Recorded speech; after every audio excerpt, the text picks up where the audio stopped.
What is up again? I'm Cade, and for this presentation, I'm going to do it on my favorite show, which is The 100. And basically, what The 100 is it is a TV show based on like a kind of like dystopian world where they're all living in space, right?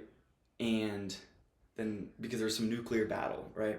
And then they all go to space. They live in space for like 100 years or something, and then they have a bunch of teenagers, and then they're in prison, and then they send them to the Earth, and they're like, all right, you know, see if it's safe for us to go back to Earth because we can't stay up here.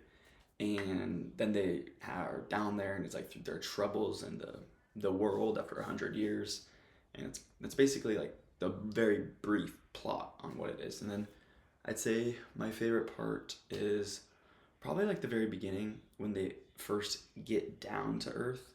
I like that part because, you know, it's like a bunch of teenagers who are finally experiencing the world out of like their form of isolation. They're still in a form of isolation, but it's just a different, form of it.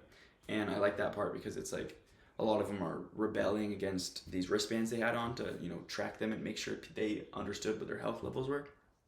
And a lot of them were rebelling, breaking those off. They were celebrating. Some of them were trying to figure things out. Some of them were, not doing anything.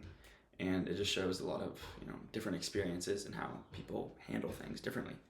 And yeah, I mean, I think you should watch it because it's good. I enjoy it.